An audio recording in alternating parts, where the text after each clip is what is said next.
On va commencer par dérouler ce support-là qu'on peut vous remettre, hein, d'ailleurs à disposition, si ça vous permet d'avoir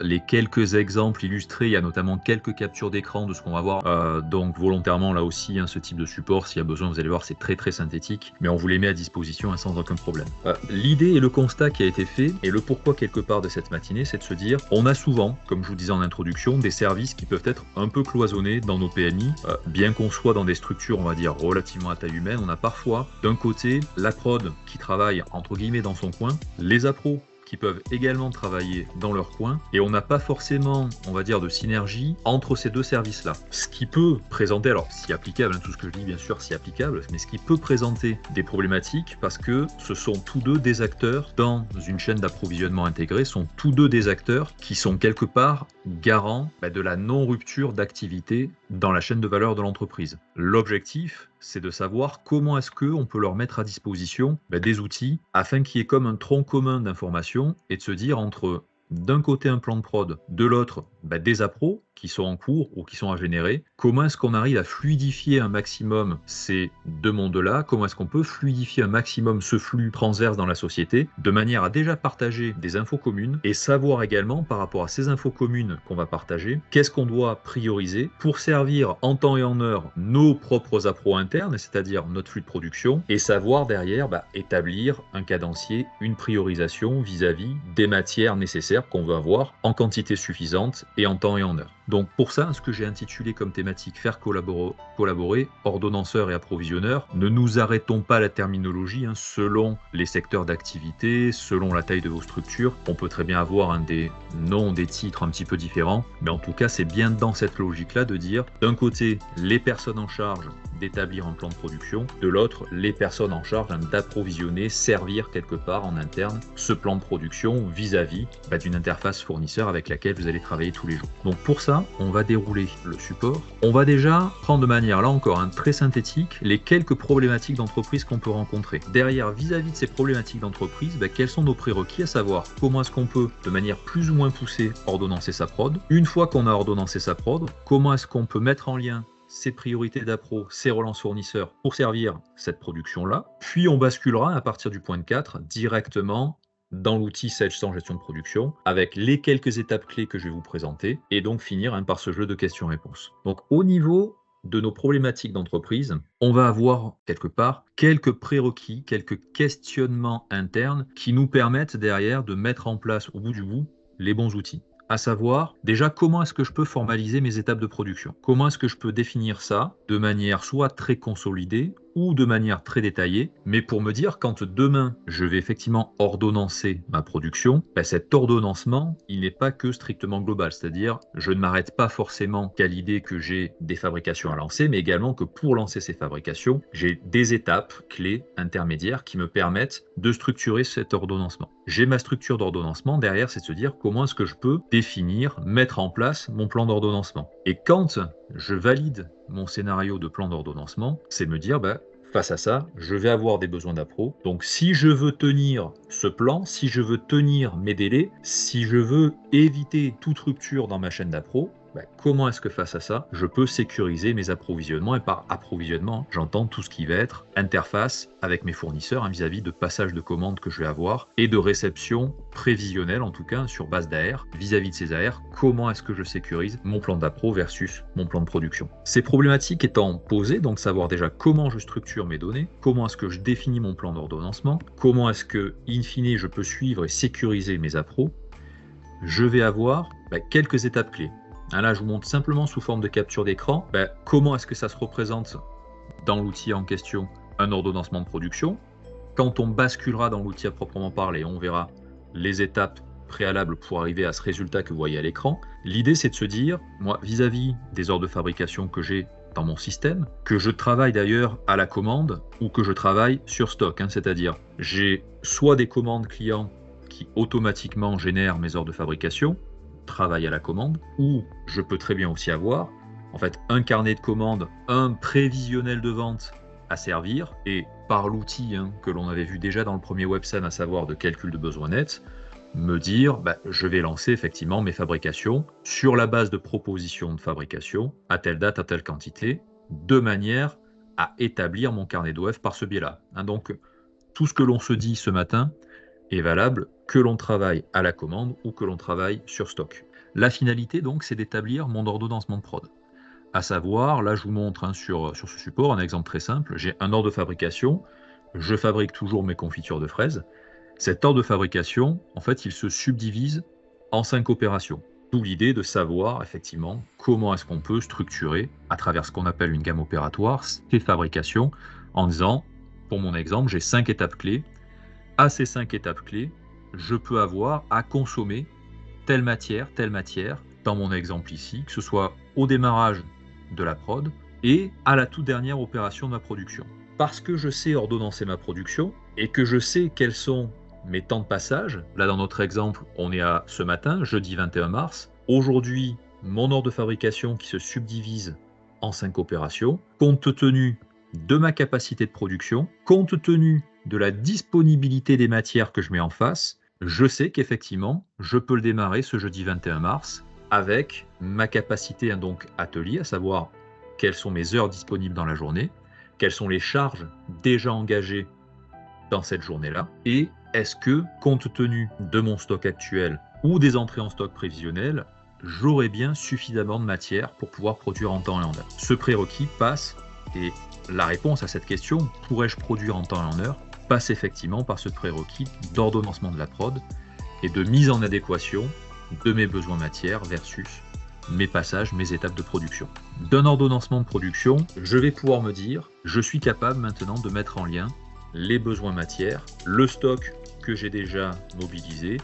voire les entrées en stock prévisionnelles qui vont arriver. Là, quelque part, on fait comme un grand bond en avant. Je vous montre déjà le rendu possible, à savoir comment est-ce que, maintenant que je sais que j'ai établi mon plan de production, à telle date, est-ce que, oui, j'aurai bien ma matière? Est-ce que je dois être en capacité d'avoir la matière? C'est-à-dire, je devrais avoir ma matière si mes AR fournisseurs sont effectivement solides, suffisamment bien confirmés, ou bien je n'aurai pas ma matière, et voilà de fait ce que je dois prioriser par rapport à une projection à terme, voilà ce que je dois prioriser comme passage d'appro. Je vous montre quelque part ici, à travers le support, la finalité. On va maintenant découper justement, à travers l'usage de la solution, comment est-ce que je peux répondre à cette problématique et quelque part arriver à ma slide numéro 3 de dire, je sais maintenant savoir quelles sont mes relances fournisseurs prioritaires à passer ou quels sont mes appros fournisseurs prioritaires à passer, toujours dans cette optique de servir mon plan de production. On va laisser le PowerPoint de côté pour basculer dans la solution, à savoir, on va même redémarrer du début, comment est-ce que déjà je peux structurer ces données. Donc là, on va voir, de manière encore succincte, les étapes clés qui me permettent d'arriver à ce résultat-là. À savoir, j'ai une première étape, j'ai un premier prérequis, qui est de définir à travers mes données techniques mes gammes opératoires. On a déjà comme information nos articles, on a nos clients, on a nos fournisseurs. On va voir, d'où l'importance là encore, comme on l'a vu il y a 1 mois et demi lors du premier WebSem, de correctement définir aussi ces délais d'approvisionnement par couple article-fournisseur. Moi, ce qui m'intéresse ici, ce qu'on vient rajouter comme jalon, c'est de se dire, sur la base de ces données, je dois définir quelle est la structure de ma fabrication. À savoir, quand dans ma société fictive, je vais fabriquer donc des pots de confiture de fraises, pour fabriquer, comment est-ce que se découpe mon processus? Pour que je puisse établir mon plan d'ordonnancement, en sachant que ce que je vous montre à l'écran n'est qu'un exemple, on pourrait avoir, et vous allez probablement avoir plusieurs solutions en interne pour structurer ces données techniques. Moi, je passe par 5 étapes clés parce que notamment, je veux découper le fait de dire à quel moment j'ai besoin d'une partie de mes matières pour produire, c'est-à-dire quand je vais lancer ma fabrication de confiture de fraises, on va le voir à mon opération 10 de préparation matière, j'ai besoin d'une partie de mes matières, de mes composants, puis ça n'est qu'à mon opération 50 que je vais mobiliser le reste de mes composants. Selon mes temps de cycle, alors si vous me dites que tout s'exécute quand vous lancez un OF en 1 heure, on n'a pas forcément besoin d'avoir une subdivision aussi précise. Si par contre les fabrications peuvent s'étaler sur 1 jour, 2 jours, 3 jours, 4 jours, parfois 5 jours complets. Là, on peut avoir un gain, on va dire, de précision en subdivisant proprement ces différentes étapes, parce que quelque part, entre un démarrage de production qui se passe le lundi et une fin de production que je vais accuser le vendredi, le fait de mobiliser la matière au bon moment peut avoir un impact un peu plus fort sur la société. C'est-à-dire, rien n'empêche de démarrer ma prod le lundi, d'attendre ma fin d'appro au jeudi pour pouvoir finir correctement le vendredi. Toutes ces questions-là, de toute façon, dans le jeu de questions-réponses, on y viendra, si on est amené à se recevoir, à se revoir, pouvoir préciser comment vous pouvez être amené à structurer vos données. Donc, par ce biais-là, ma première étape, de dire, j'avais mes articles, j'avais toujours bien mes nomenclatures, clients, fournisseurs, etc. Je viens soit affiner, soit revalider, soit vraiment structurer une troisième donnée technique, qui est donc ma gamme opératoire. Sur cette base-là, et maintenant que je sais quelles sont mes différentes étapes de production, je vais pouvoir mettre en face le fait de dire à travers ma nomenclature, ces composants-là vont être consommés à tel numéro d'OP, ces composants restants vont être consommés à tel autre numéro d'OP. Ce que vous avez comme possibilité déjà actuelle à travers les nomenclatures, de venir dire, maintenant que j'ai mes étapes de production qui seront constitutives de mon plan d'ordonnancement, voilà le lien que je peux faire entre moi, tous ces composants-là, vous voyez, que je vais consommer à mon OP10, et ce dernier composant que je consomme à mon OP50. Cela va avoir un impact direct vis-à-vis de l'adéquation en disponibilité de matière que je saurai exploiter à travers mon plan d'appro. Prérequis numéro 1, donc, savoir correctement définir ces gammes opératoires. On va avancer un petit peu dans le processus, à savoir, j'ai établi mon carnet de fabrication. Je le redis, que ces OF-là soient lancés à la commande, qu'ils soient lancés sur stock vis-à-vis, par exemple, d'un plan prévisionnel, la finalité est la même, je me retrouve avec un carnet de fabrication, avec une demande qui est portée à hauteur de telle quantité pour telle date de mise à quai. Ce que vous voyez ici sur mon écran. À savoir, on va se concentrer ce matin sur 2 OF, mes OF 124, 151. J'ai un premier OF à faire pour le 29 mars, quantité 4008. Un deuxième OF à mettre à quai le 5 avril, quantité 1200. Je peux avoir déjà, toujours dans cet objectif, de mieux faire collaborer mes approvisionneurs, mes ordonnanceurs. J'ai déjà, dès le carnet de fabrication, aujourd'hui, une première possibilité qui va nous donner déjà potentiellement une première méthode de travail pour pouvoir savoir est-ce que je suis en capacité, là maintenant tout de suite, sans même aller jusqu'à un ordonnancement de production, voire même jusqu'à aller planifier, ordonnancer ma prod, je peux avoir déjà un premier estimatif ici de se dire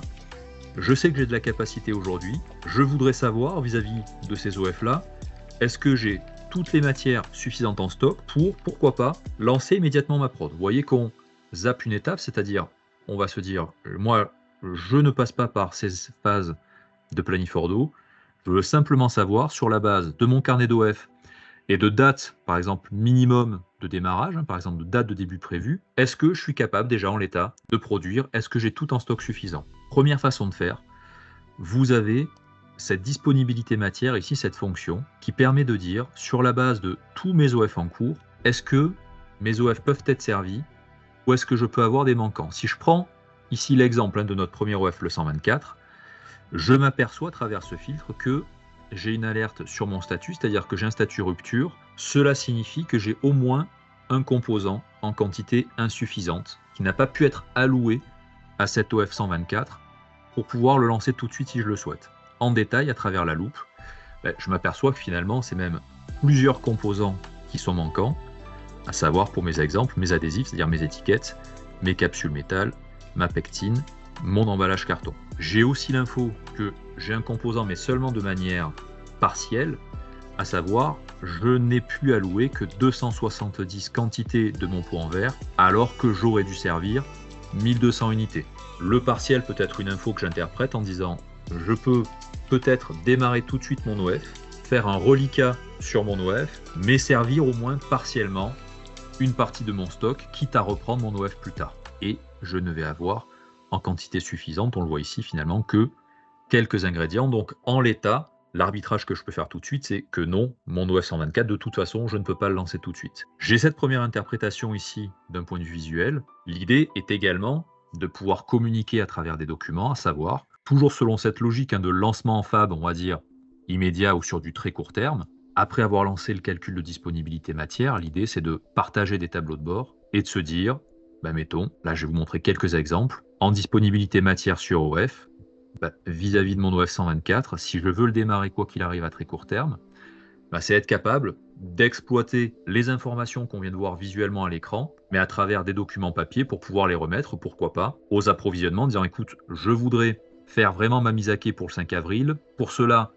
je souhaite démarrer ma production à court terme. Voilà aujourd'hui les quantités nécessaires, composant par composant, avec les manquants, les statuts, et de manière globale, le statut que j'ai pu faire allouer à travers ce calcul-là à mon OF. Une première façon de le faire, notamment si vous travaillez sur stock, lorsque vous travaillez à la commande, on peut aussi avoir ce même type de document qui vient consolider les besoins matières vis-à-vis d'un numéro de commande. Ce numéro de commande, on va le voir, peut très bien générer plusieurs fabrications à la suite. Et là, l'idée, c'est de se dire, vis-à-vis de ma commande numéro X, qui est là pour servir mon client XYZ, voilà, OF par OF, de la même façon, les besoins matières qui sont appelés et que je vais donc devoir soit prioriser, soit relancer de manière à avoir ce qu'il me faut en temps et en heure. Et là, je le redis, par rapport à une vision court terme. C'est-à-dire que je ne suis pas encore dans une démarche d'ordonnancement de production, mais de dire, vis-à-vis des OF à lancer au plus tôt, voilà quels sont mes besoins matières. Cette première façon de faire, on va pouvoir la compléter avec donc une démarche d'ordonnancement de production. On sort de cette logique de dire, j'ai un carnet d'OF,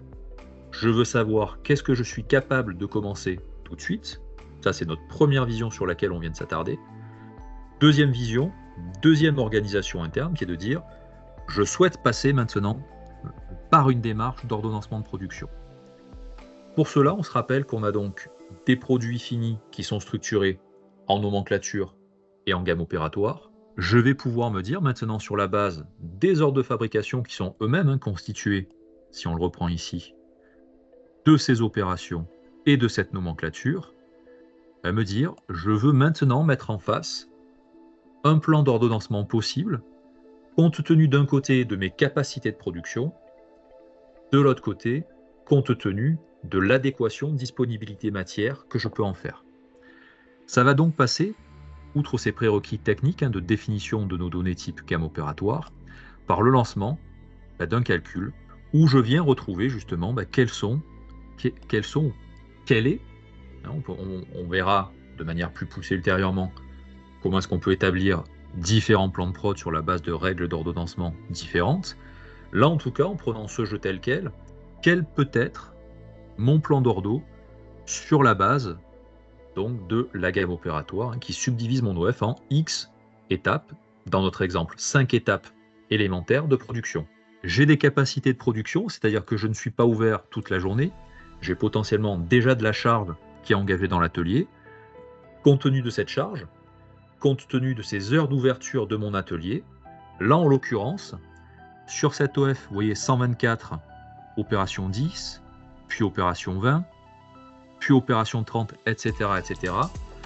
Voilà une proposition de plan de production possible qui tient compte de mes capacités d'ouverture, de mon temps disponible dans l'atelier. Je vais venir compléter ça à travers cette autre fonctionnalité de calcul disponible matière. Ce calcul disponible matière, maintenant, ne regarde pas de manière très brute une allocation matière possible sur la base d'un carnet d'OF à livrer par date, mais vient de se dire, maintenant, je mets en adéquation mes opérations planifiées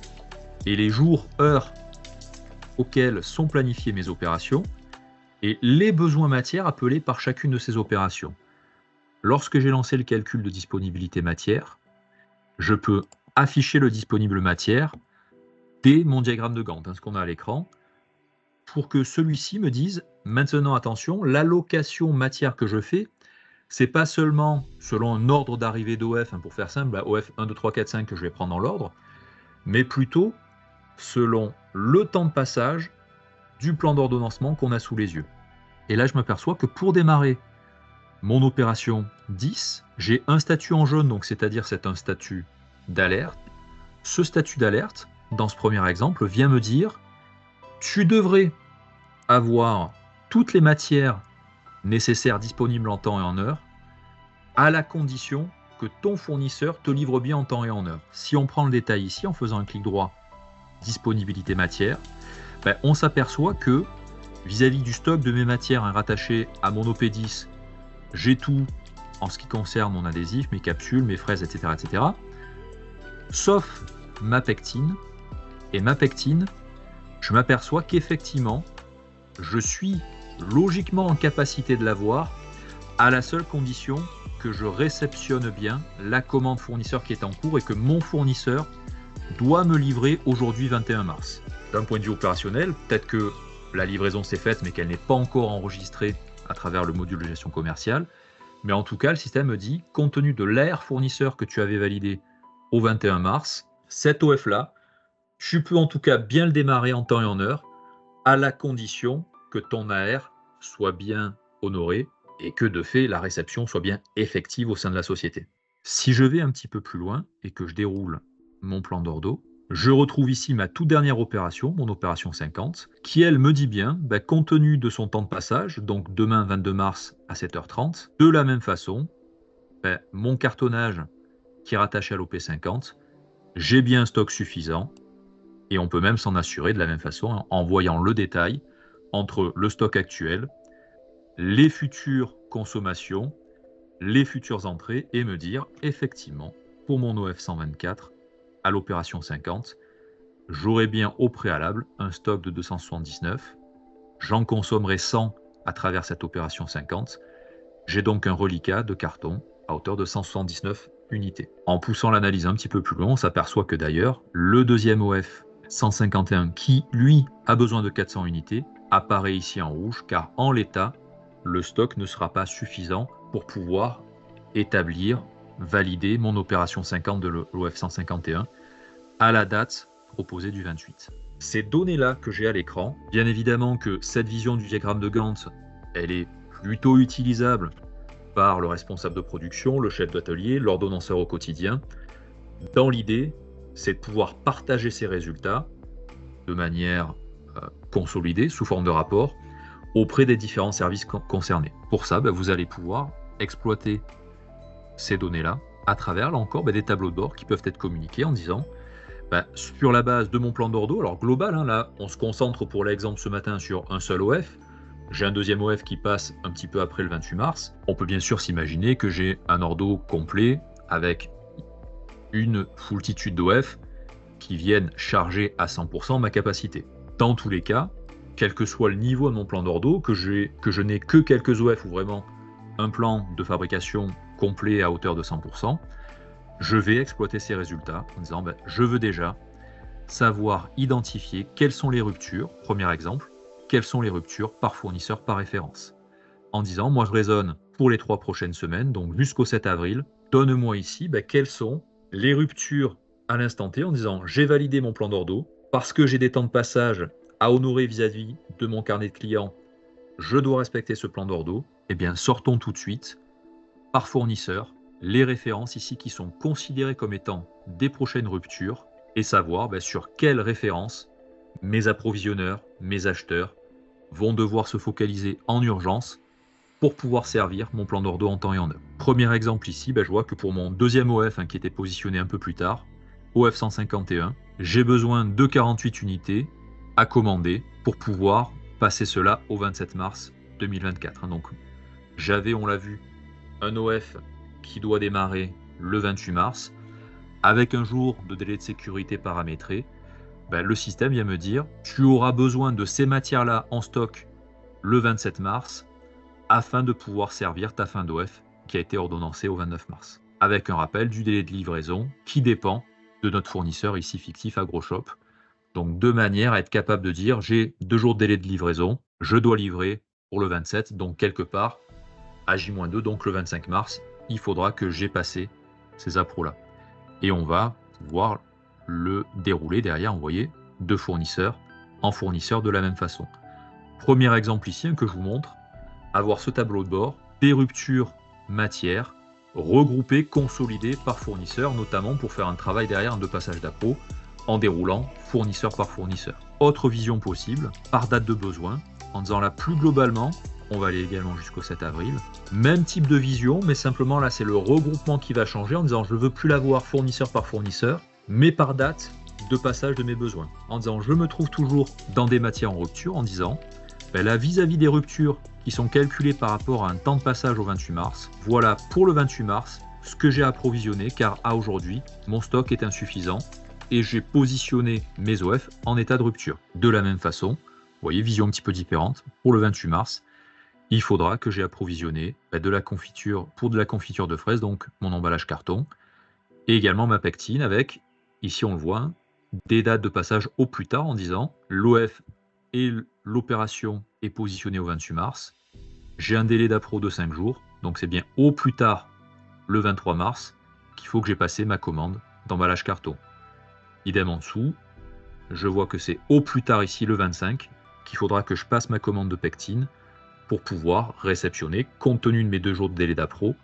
ma matière en temps et en heure. Et ici, on peut aussi repousser, remonter l'info en disant à l'instant T, compte tenu de la date de mise à quai, mon OF est toujours faisable dans les temps. Attention, si je dépasse de fait ces dates-là, mon OF n'est plus faisable en temps et en heure, et de fait, je le positionne en état de retard vis-à-vis des clients finaux ou de la date à laquelle j'ai besoin d'avoir mon produit fini en stock suffisant dans mes murs. On voit que compte tenu de ce plan d'ordo, j'ai déjà une première vision sur mes ruptures. Je peux aussi avoir la même chose avec la partie relance fournisseur en disant j'ai déjà très probablement donc engagé une partie de mes appros, c'est-à-dire j'ai déjà des commandes fournisseurs en cours qui vont servir mes besoins. Dans cette deuxième vision, je viens voir non plus les matières qui étaient considérées en rupture, mais les matières qui sont considérées en état d'alerte, c'est-à-dire celles pour lesquelles je dois sécuriser ma relance fournisseur. On retombe sur notre F124 avec notre fameuse pectine sur laquelle on a vu tout à l'heure qu'elle apparaissait dans le diagramme de Gantt en jaune, en disant j'en ai besoin aujourd'hui 21 mars, je m'aperçois qu'effectivement j'ai bien une commande en cours de pectine quantité 21 avec un AR fournisseur au 21 mars chez AgroShop. J'ai bien ma date planifiée au 21 mars, donc je dois simplement sécuriser. Alors soit en interne, déjà en allant voir est-ce qu'au niveau des réceptions, la marchandise est arrivée. Si ça n'est pas le cas, là on est le jour même, donc on peut se dire, je vais déjà aller voir au niveau des réceptions matières. Imaginons on a la même info, mais pour des matières qui doivent arriver demain, dans 2 jours, dans 1 semaine, exactement le même état, exactement la même visu, mais là je vais plutôt avoir une démarche, non pas vers mes propres services en interne, mais vers mes fournisseurs en disant, toi fournisseur X, je t'ai passé une commande, tu m'as confirmé l'AR pour telle date, est-ce que c'est bien toujours en cours? Parce qu'en tout cas, moi j'ai sous les yeux que si je ne réceptionne pas la matière en temps et en heure, voilà le ou les OF que je mets en péril et de fait le décalage que je pourrais avoir dans ma chaîne d'appro intégrée. Deuxième vision, on le voit, côté relance, sur la base toujours de notre plan d'ordonnancement, qui est de se dire, vis-à-vis d'un plan d'ordonnancement, dans un monde idéal, tout est en vert, j'aurai bien le stock nécessaire en temps et en heure, compte tenu de la date planifiée de mes opérations. Je peux avoir une alternative en disant, je devrais avoir bien toutes mes matières en temps et en heure, toujours sur la base de mon plan d'appro. Voilà ce que je dois sécuriser en termes de relance. Ou bien, je n'ai pas, à l'instant T, toutes les matières en temps et en heure. Et voilà de fait ce que je dois approvisionner en priorité de manière à maintenir mon plan d'ordonnancement, le scénario que j'ai validé à travers le chef d'atelier, le responsable de prod, l'ordonnanceur, pour être sûr que mes OF en tout cas sortent bien en temps et en heure. Une façon, là on le voit, à travers ces quelques exemples, de venir en tout cas regrouper d'un côté le plan d'ordo qui est fait en général par soit un ordonnanceur quand vous en avez un en vos murs, ça peut être le responsable de prod, le chef d'atelier, en tout cas, j'ai des OF, ces OF ils ont une date de mise à quai, vis-à-vis de cette date de mise à quai, un plan d'ordo que je peux valider. Maintenant que j'ai ce plan d'ordo, par rapport à ça, quel est l'état de mes matières en face et comment est-ce qu'on peut communiquer plus facilement avec les achats, les appros, pour être sûr d'avoir les matières nécessaires en temps et en heure. Merci beaucoup, bonne journée. Merci, bonne journée à tous. Merci, Merci. Grégory. Merci, Valérie.